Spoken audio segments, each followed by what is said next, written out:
오늘은 최고의 변화는 어디서 시작되는가 이 책에 대해서 한번 이야기를 해볼게요. 먼저 결론부터 딱 이야기를 먼저 드릴게요. 이 책의 결론은요. 당신이 환경을 만들지 않으면 환경이 당신을 만들 것이다. 저는 이 책의 결론이 이거라고 생각해요. 최고의 변화는 환경에서 시작이 된다라는 게 결론인데 일단 이 책의 작가 지은이는 벤저민 하디라고 해서 외국 사람이에요. 우리나라 사람이 아니고 자기계발 분야의 파워 블로거이자 탁월한 기획자, 작가라고 합니다. 이 작가의 어린 시절을 보면은 부모님이 11살 때 이혼을 했고요. 아버지는 우울증에 빠져가지고 약물 중독자, 둘째 동생은 마약 중독자, 막내 동생은 자폐. 굉장히 불우한 가정 환경에서 자랐다고 해요. 그리고 저자는 자신의 환경을 잊기 위해서 게임에 빠져 지내가지고 겨우 고등학교를 졸업했대요. 그러니까 아무래도 외국이니까 마약이라든지 약물, 그 다음에 뭐 게임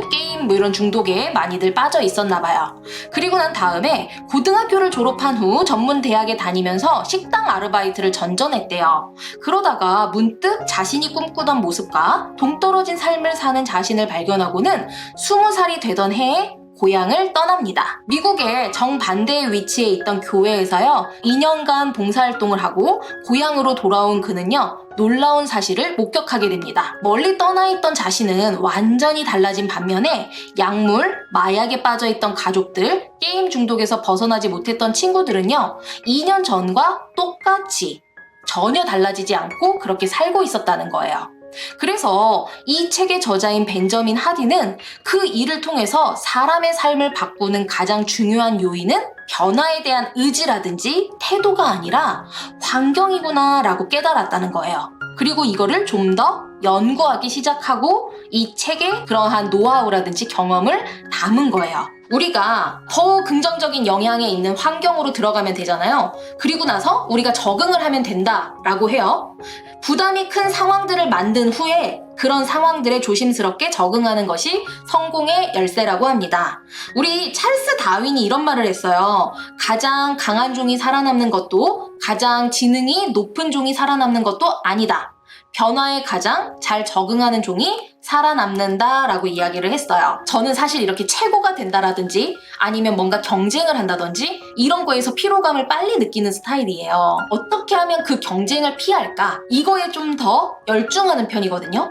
근데 여기서는 경쟁, 그것도 최고인 사람들하고 경쟁을 하라고 해요. 저는 경쟁을 싫어한단 말이죠. 왜냐면 내가 비교가 될 것 같고 이길 수 없을 것 같고 그리고 그런 경험들이 많아가지고 경쟁하면 너무 스트레스도 받고 내가 잘 못하는데 내가 이거를 꼭 굳이 경쟁하는 상황에 놓여야 될까? 이러면서 어느 순간부터는 그 경쟁이라고 하는 그런 환경에서 최대한 멀어지려고 노력을 했었단 말이에요. 이 책에서 여러분이 정말로 성장을 원한다면 현재 자신보다 앞서가는 사람들하고 경쟁을 해야지 좋대요. 그러니까 고만고만한 사람들하고 경쟁을 해서는 안 된다는 거예요. 뇌의 거울신경이 그에게 실력이 우월한 경쟁자를 신속히 모방하고요. 맞서고요. 받아치도록 한다는 거예요. 나랑 비슷비슷한 그런 사람들하고의 경쟁이나 비교 이런 게 아니라 내가 지금 하고 있는 업계의 1등 아니면 되게 잘 나가는 사람들하고 비교를 하면 나의 뇌가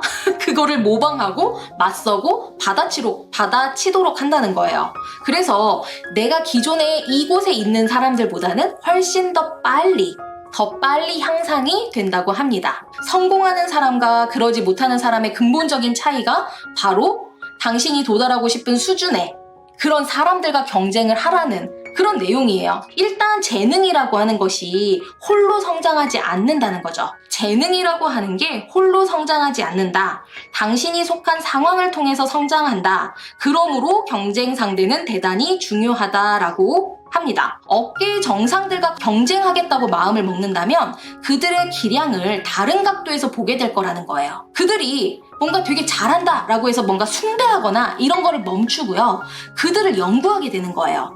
그들이 정확히 무엇을 다르게 하는지, 그들의 성과는 어떻게 만들어지고 광고가 되는지, 그들은 무엇을 왜 하지 않는지 이런 것들을 연구하게 된다는 거죠. 그러면서 동시에 내가 쉽게 개선할 수 있는 약점을 파악하게 된다는 거예요.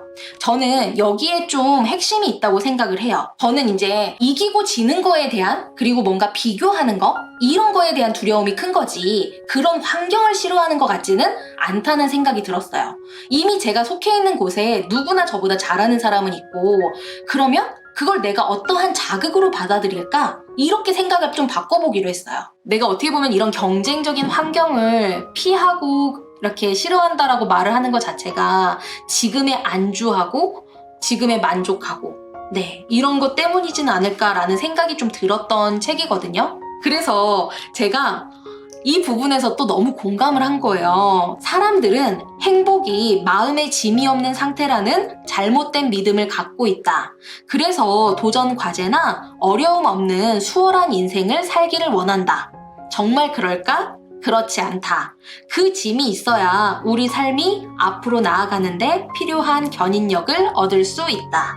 우리의 어깨는 짊어질수록 더 넓어진다. 나는 이를 내 삶에서 목격했다라고 이야기를 해요. 저는요, 약간 이거 보면서 좀 찔렸어요. 학업이라든지 아니면 직장이라든지 뭔가 해야 될 게 많잖아요. 챙겨야 할 가족이라든지 어떻게 보면은 내가 짊어져야 할 짐들인 거잖아요. 그런 것들이 굉장히 스트레스로 다가올 때가 있어요. 그래서 사람들은 뭔가 행복한 그런 마음의 상태가 이러한 짐이 없는 상태라고 생각을 한다는 거예요.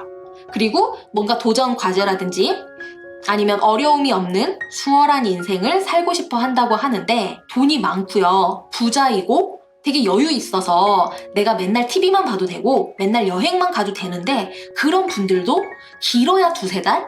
아니면 1년? 이 정도밖에 못 한다는 거예요. 그러면서 내가 뭔가를 또 도전하고 싶고 거기서 얻어지는 성취감, 이런 거를 또 충분히 느끼고 싶어 한다는 거죠. 뭔가 경쟁이 처음에는 내가 두려워하고 싫어하고 이거를 피하려고 하는 걸 보면 내가 그런 거에서 자꾸 졌던 경험, 이런 게 컸던 것 같고요. 그 다음에는요, 그 짊어져야 할 책임이 생기기 전에는 그저 현실에 안주하고 있었다. 간절하지 않았다. 이 부분이 저는 되게 많이 와닿았어요. 그래서 이 책에서는 긍정적인 스트레스 상황을 만들으라고 해요. 아예 스트레스가 없는 상태가 좋은 게 아니라고. 정말로 변화하고 싶다면 몰입할 수 있는 상황을 만들으라고 해요. 첫 번째는 투자예요. 우리가 그런 거 있잖아요. 내가 뭔가 이걸 잘 못해. 그러면 강제적으로 돈을 쓰는 거예요. 시간이라든지 돈이라든지 에너지를 투자하는 거죠. 수영을 하고 싶어. 그러면은 미리 수영장 등록을 하는 거예요. 아니면은 내가 몸을 건강하게 만들고 싶어 헬스장 등록을 한다든지. 그러면 그 돈이 아까워서라도 하는 거죠. 두 번째는요, 사회적인 압력이에요. 사회적 압력이라는 것은 내가 이렇게 공표하는 거예요. 여러분들 앞에.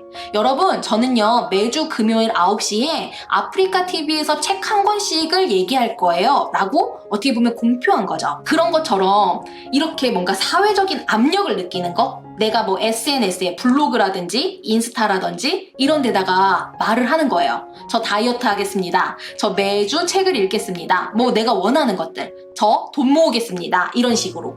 그렇게 함께 할 수 있는 사람들이 있다면 마음이 약해질 때 다 잡을 수 있다는 거죠. 그거를 중간중간 기록을 하면 훨씬 더 효과가 높아진다고 합니다. 그 다음에 세 번째는요, 저조한 성과가 초래할 나쁜 결과에 대한 상상이라고 해요. 목표를 추구하는 과정에 다른 사람들을 끌어들여서 당신이 더욱 책임감을 느끼도록 만들어라.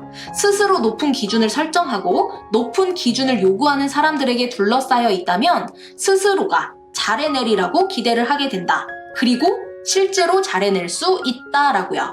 그 다음에 또 여러분들이 몰입을 할 수 있는 상황을 만들려면 그 다음에는 새로움이라고 하는 부분이 있어요. 우리는요, 뭔가 새로운 일을 할 때 그 일에 좀 더 집중을 하고 몰두를 하게 된대요. 우리의 뇌가 새로운 정보를 접하면 그것을 기존의 정신 모형에 결합시키기 위해서 더 열심히 움직인다고 해요. 그러면 우리는 좀 더 집중하게 되고요. 뭔가가 변화하게 되고 활기가 넘치고 성장하는 사람으로 만든대요. 새롭고 낯선 경험을 할 때도 우리가 무언가에 몰입을 하게 된다고 합니다. 자신을 현재의 삶에서 분리시키기는 어렵다. 뭔가 이득이 없다면 당신은 지금처럼 살지 않았을 것이다. 그 이득을 인정하라. 당신이 지금의 삶을 즐긴다는 사실을 인정하라. 그렇지 않았다면 오래전에 당신은 자신의 환경을 바꿨을 것이다. 당신은 지금의 삶이 편안하다. 어때요, 여러분? 약간 뼈 때리는 말 아니에요? 저는 약간 저를 좀 이렇게 막 때리는 느낌이었거든요. 여러분은 어떤 한 구절에서 그게 있었어요? 저는 좀 그랬거든요. 당신은 지금의 삶이 편안하다. 네, 뭔가 이득이 없었다면 당신은 지금처럼 살지 않았을 거라고. 그 이득을 인정하라고. 지금 너는 너의 삶이 편해서 변화할 생각을 안 하는 거라고. 맞죠. 뼈 아프죠. 네. 그러면서 그 앞에 부분에 이런 이야기가 있어요. 이 이야기도 저 너무 좋은데 같이 한번 볼게요. 병아리는 힘겹게 알 껍데기를 깨고 나온다. 그 모습을 보고 있노라면 대신 알 껍데기를 깨트려서 병아리를 도와주고 싶은 마음이 들 수도 있다. 하지만 그것은 결코 병아리를 돕는 것이 아니다. 오히려 병아리를 죽게 만들 수도 있다. 알 껍데기를 깨고 나오려 안간힘을 쓰면서 병아리는 생존에 필요한 힘을 얻기 때문이다. 그런 과정을 겪지 않는다면 병아리는 약하고 의존적인 존재가 되어서 살아남지 못한다. 마찬가지로 당신도 껍질을 깨고 나오려면 고군분투해야만 한다.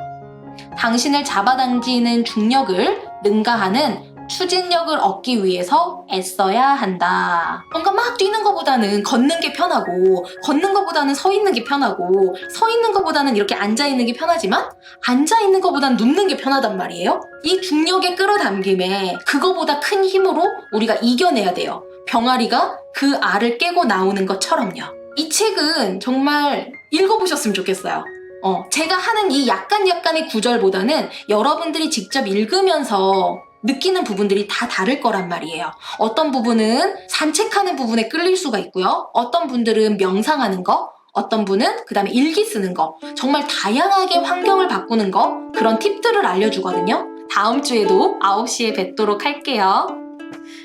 조심히 들어가시고요. 안녕히 주무세요. 오늘 처음 뵌 분들도 너무 반가웠어요. 감사합니다. 찰스님 반가웠어요. 오진날님, 근데 왜 군대를 제대해도 변하는 게 없죠? 빰빠레 소리에 자다가도 벌떡벌떡 일어나는 거 빼고는 변하는 게 없어요. 똘똘 월드에 들어가야겠다고 이미 들어오셨습니다. 그 다음에 점집인가요?